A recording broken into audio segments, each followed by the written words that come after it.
everyone, I'm Rachel Poley here with Ari Meghlen, and we're your hosts for the Merry Writer podcast. We're on episode 102, and this week's question is, how do you set writing deadlines? But before we begin, don't forget to subscribe to the podcast wherever you're listening so you never miss a show. And if you enjoy this episode, please give it a like, write a review of the podcast, and share it with your friends. It really means a lot to us. So what do we mean when we talk about writing deadlines? Well, I mean, in a nutshell, it can mean whatever you want it to be. Writing deadlines can be self-made, or they can be made by your editor or your publisher or whoever you're currently working with. I think for the sake of this episode, we'll probably stick to self-made deadlines. And those can be whatever you want, whether you want to complete a first draft by a certain amount of time, or you want to edit a certain amount of pages by a certain date or something. It's just to keep yourself on track with your novel. So with that said, I'm going to start off this episode kind of crazily and say I haven't written in a really long time, so deadlines for me have just been out the window. But typically when I do try to set deadlines for myself, I try to do monthly goals. And what I mean by that is I will, depending on what stage I am in my novel, I'll try to write a certain amount of words within a month, or I'll try to edit a certain amount of pages during the month. I used to tell myself I need to finish this draft in 30 days, or I need to edit this entire draft in 30 days. And that was just too ridiculous and like too overachievy. That's not a word, but I'm going with it. And I would often get behind and I would miss my deadlines, and then I'd get mad at myself, and then I'd get out of the writing groove and things like that. Yeah, I try to keep it a little more simple, and I've learned to really look at my novels and see where I am and see what I'm capable of doing for the upcoming month. And the reason why I like doing a monthly thing is because I feel like a month gives you like a good chunk of time. 30 days, 30-ish days is a good amount. And I'm so used to writing for NaNoWriMo in November that the 30 days is like a good chunk of time for me, no matter what I plan on getting done. But that's how I would typically do it. I would set monthly deadlines for myself. And whether I do it or not, that's a whole nother conversation. I know a number of writers who use deadlines, and I find the ones who seem to do it the best are people who have used deadlines on like contests or challenges like NaNoWriMo. Now, I have done the 85K challenge a few times. So I am used to the idea of doing sort of deadlines like that. But I'll be honest, I don't often use deadlines, and maybe I should, because maybe it would actually help me to finish something. But I do find self-imposed deadlines to be quite useless to me, because I just don't feel the pressure of a personally created deadline. I don't know, maybe I'm getting into that age. No, you know what? I've always been this age. I've always been this way, no matter how old I got, that I just don't feel the pressure of a self-imposed deadline. Having externally created deadlines does help. And I think the one that always sticks with me is when I was doing the anthologies, I was given deadlines, all the writers were given deadlines, but I do tend to wait until I'm right at the wire, and it's not good. And I don't recommend it to anyone. It's not the way to do anything. Having said that, I did write all of the 7,000 plus words of that anthology, the first draft, obviously, in 4 hours on the day it was due. And I don't normally do that. I don't normally manage to crank out over 7,000 words in a very short period. Hell, I don't even think I've cranked out even close to that in one day. So it did work. The pressure and the stress did actually help, but I don't normally like to crank up my own pressure to that level. And yeah, putting deadlines on myself, it just doesn't work for me. I'm obviously not enough of a threat for myself to be like, you have to do this. And I know people can do two things. They can do the rewards. So, it's like, if you manage to do X by this time, you get Y, whether it's a chocolate bar or treat yourself or whatever, that's great. Or there's the opposite, which is the threat bet. I don't know if you've heard this, where it's usually used with somebody else, where you say like, well, I'm going to give myself this deadline. or I'm going to give myself this project to do. And if I don't complete it by this date, I will, give my friend $100, or I will, donate to a charity that I hate but they love, or something silly like that. And the idea is the threat of losing money or having to do, I don't know, maybe a forfeit or something can motivate people. And even now, I don't think that would work for me. I think I'd be like, oh, all right, I'll just have to find $100 and give it you. I don't think even that would work. So yeah, I'm awful with deadlines. So that's a bit of a food for thought. I need to think about how I need to make deadlines work better for me. I do agree with you. Having self-imposed deadlines is really tricky. And I found that for myself, I don't really stick with them all that often either. I started doing the monthly goals because of NaNoWriMo, and I always do such a great job with that during the NaNoWriMo months. But then when I would try to do it myself, there was no progress chart. There were no writing buddies. There was none of that. So I was like, there's no pressure to it, as you said. So I just wouldn't follow through with it. And again, there are no consequences to it either. Like, I mean, if you win NaNoWriMo, you get a little certificate, which is just a piece of paper you can print out. But I love those things. I have them collected in a folder from all the years that I've won. And for some reason that motivates me. But creating a certificate for myself is not the same thing. And it's kind of like a loserish thing to do. I mean, if you do that, then hey, good for you, more power to you. But I think I even discovered that you can use the NaNoWriMo website during any month. You can set self-imposed writing projects. And I did that for February. And I mean, at the time of record, I know this episode goes out in March, but at the time of recording this, it's still February, and I have yet to do a single thing for that deadline that I set for myself on the Nano website. So there's that.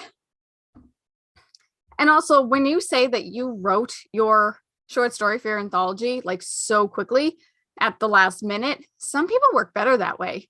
And maybe you're not necessarily want to do that, but because you had that deadline looming over you, maybe for that one instance, it did work better for you and it worked out. So that's awesome. And some people, like, I'm not necessarily want to procrastinate.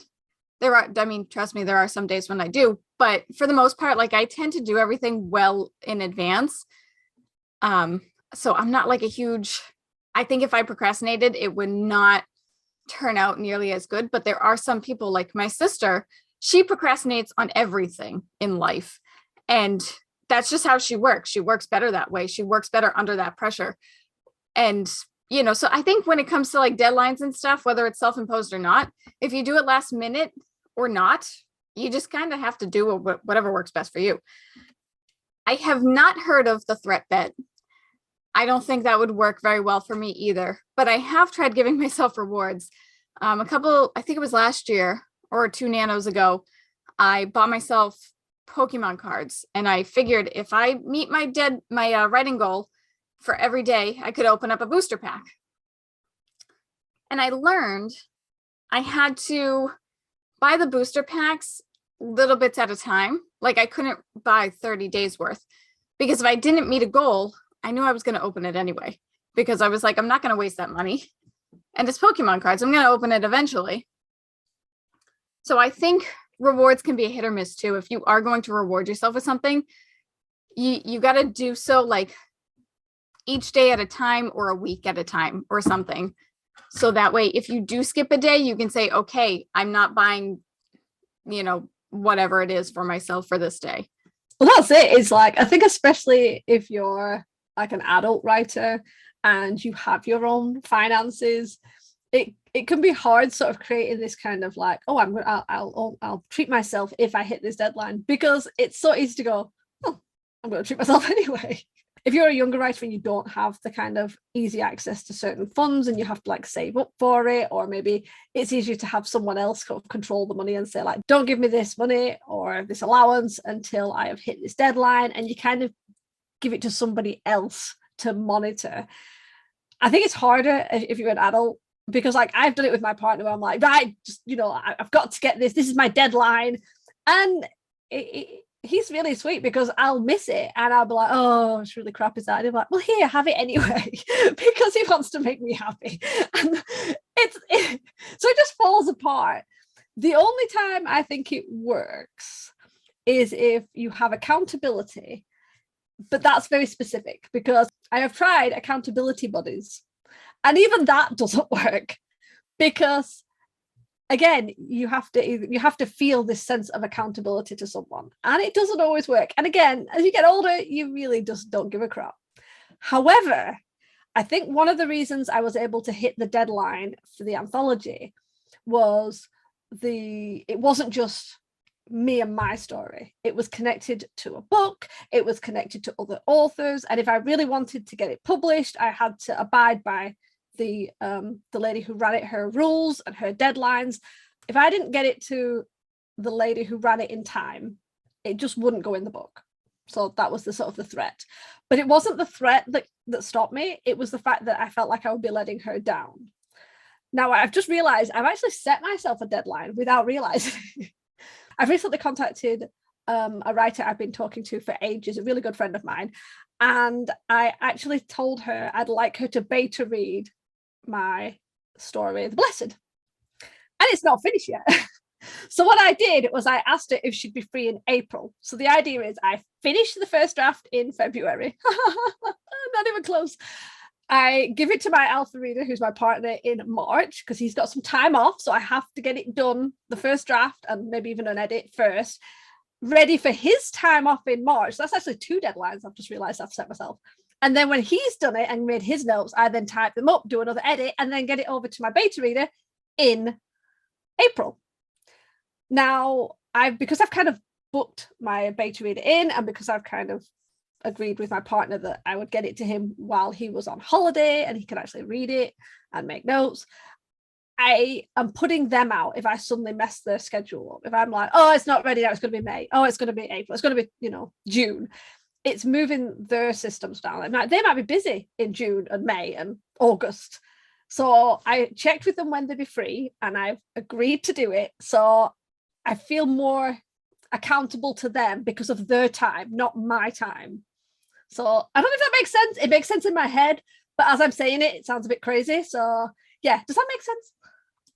Oh, it does make a lot of sense. And I think that's amazing that you've made those deadlines for yourself. So good job on you.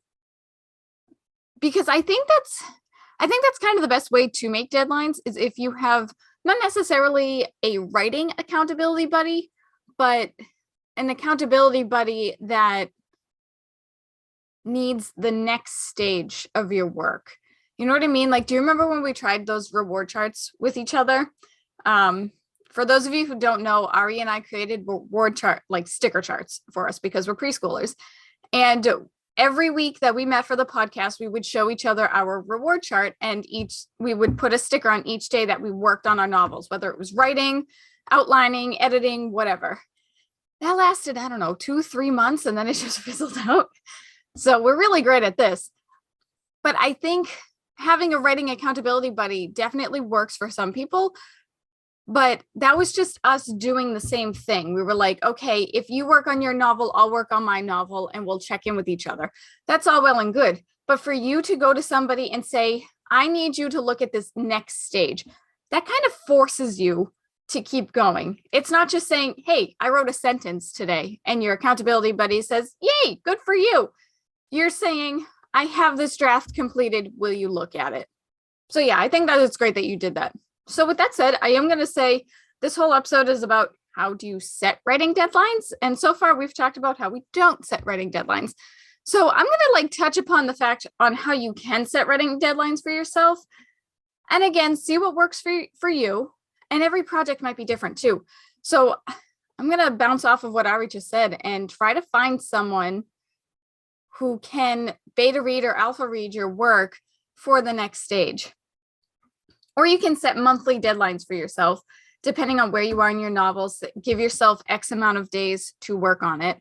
And you can also set yourself writing goals to you can also set daily deadlines for yourself too. I guess that's more so of a goal than a deadline, but you can also try to say, I want to write X amount per week. So therefore, each day you can say, I want to work an hour or something on my novel and see where that takes you. You might need to set up like goals before you can set up deadlines for yourself too. It's kind of, it takes baby steps until you really get into the writing groove, especially since I feel like if you're going to have a deadline for yourself, you need to be in a decent writing routine. Yeah, that is true. A writing routine is quite helpful for keeping you on track so that you are more likely to hit your deadlines, which is probably why I don't hit deadlines, because my writing routine is kind of all over the place again. I mean, obviously what you can do, if you struggle with deadlines, you could look for any writing challenges out there. There's always something, whether it's an official thing like NaNoWriMo, which has obviously the November, and then there's all the Camp Nanos stuff that's in the middle of the year, or some random challenges that are on social media or anything like that. That might help, having other people working on a challenge, having trackers, having kind of where you have to sign in and show your progress, things like that. That might be a good help. I think the best time I did deadlines originally was when I first started doing the 85K challenge. I found it easier to stick to it. I didn't always stick to it, but I certainly gave it a lot more attention because there was like this deadline that had been created by somebody else. So I think we've mentioned this before. The self-imposed deadlines are the hardest. I'm sure there are people out there who set deadlines and meet deadlines because they're that sort of person, and that is brilliant. And if you're the sort of person who I'm talking about and you're listening, please put comments down below sharing how you do it in the best ways to hit those deadlines, because we need to hear them, and our other listeners who maybe are more like us and are a bit rubbish with deadlines would love to hear them. So please put them in the comments. We definitely need that. But I think one of the things with the external deadlines, like how I said I have got a beta reader sort of set up, if you miss those deadlines, not only are you wasting that person's time and maybe messing with their schedule, but also it will start to show that you're a flaky writer.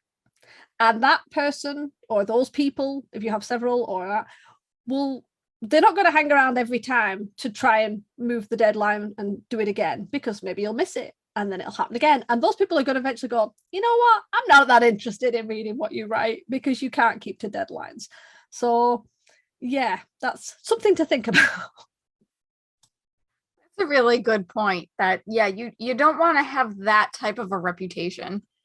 Because these people, they're taking time out of their day, out of their routine, out of their own work to help you. So it's not really fair of you to, flake out on them, as you said.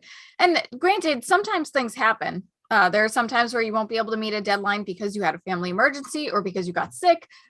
And that's totally valid. And sometimes it happens and you can't beat yourself up over that, because I know on the other side of setting writing deadlines, if I don't meet a deadline, I beat myself up for it, and then I get in like this just depressive slump, and I just stop writing altogether for a little bit, and that's not good for anybody. You mentioned goals earlier and having like routines and everything, and it made me think about something regarding deadlines. I know one of the issues I had when I was struggling with deadlines was I didn't always know what I was supposed to be writing. So I would sit down to the writing session and be like, oh, I've got to write every day. I've got to do this like 30 days or 90-day challenge. I've got to write every day to make sure I get my word count and hit these deadlines. And I would sit down and I would have no clue where the hell the story was going or what scene I was going to write that day. And I could waste a good hour faffing trying to figure out what I was going to do. Whereas now, if I was doing a challenge, what I would do is I would try and plan maybe every week or every month, depending on what sort of challenge it was, of the scenes I wanted to write. And then I would have a list of what I was. So that way, every time I sat down to do a writing session, I wouldn't waste time thinking, oh, which part should I write? Do I need to write that chapter with the fight scene? Or maybe I should do this other one. Maybe I should go back to the beginning and start the first chapter. And obviously, if you've heard this podcast, you know it's because I write in scenes and I flip about. I do not write linearly. I hate that word. I do not write linearly, so that's why I'm talking about moving about. But it helps to actually know which section you're going to be writing that day, and it helps to keep the momentum going. So definitely that sort of planning and having a goal like that. Well, I'm going to finish, the first 3 chapters. Okay, I'm going to do chapter 1 today, or I'm going to do half of chapter 1, or I'm going to do the inciting incident that comes up in chapter 2, things like that. That can definitely help, I think. I don't know. I don't use deadlines. No, that can help. You should know what it's like. People always say, like, every Sunday night you should sit down before you go to bed and plan out your week. It's the same thing with writing. Depending on what you're going to write that week or what you hope to write that week, you should sit down and be like, okay, I'm going to write this scene on this day. I'm going to try to write X amount of words on that day, and so on and so forth. And yeah, don't be like me. Don't always set like word count goals every day, and then you write gibberish, and then your novel ends up way, way longer than it needs to be. It's not good. Not good. My cozy mystery novel is over 150,000 words right now. That's not a good thing. Not if it's not finished. No. And it's because I was just like, I don't know where to go next. So I just kept writing. Yeah, I know that feeling. It's not good. Is there any scenes in it that you could pull out and move into the next book? Oh, I know. There's like 5 chapters right in a row that I know are just out. But looking at it, like I tried printing it out the other day so I could start editing it. And the printer was like, if you want to print out the whole thing, it's over 500 pages. And I was like, oh no. I was like, I can't waste that kind of ink. And I only printed out like the first 100 pages, and I'll see where I go with that. If I actually take the time to sit down and edit the stupid thing. I'm shaking my head over here, guys. That you need to set yourself up a beta reader and I tell know them that you're going to be ready. So, and then stress about it completely. As I said, like this is being recorded in the middle of February, and I have not finished or even started finishing the draft that is going to be ready for April for my beta reader. So, but I am going to be planning that in the next few days. I have decided, because I don't want to do what I did last time and get to the last minute and do it. As Rachel said, it can work for some people, and obviously it does work for me, but I don't like having that level of stress crammed into one tiny day of like, write all the words. I don't need that stress. So, yeah. Yeah. So with that said, I think in a nutshell, self-imposed deadlines can be hit or miss for some people. And if they work for you, great. If not, then try to get an accountability buddy for your deadlines for the next stage of your writing, such as a beta reader. Deadlines can work for some people, but other times they just can't. And sometimes they work, but it just depends on life too. Sometimes life can get in the way, and that's not an excuse. It is a reason as to why you don't get your writing done, just as long as you don't overuse that reason. So with that said, we'll turn it over to you guys. Do you use writing deadlines at all? If you do, let us know how you go about it in the comments below. And if you don't, tell us why you don't use writing deadlines. We'd love to chat about it. And if you'd want to hear some more of the Merry Writer podcast, then be sure to follow us on Podbean, YouTube, or wherever you listen to your podcasts. And for as little as $1 a month, you can join us on Patreon at patreon.com/the Merry Writer podcast for bonus content. It helps keep the show going, so we really appreciate the support.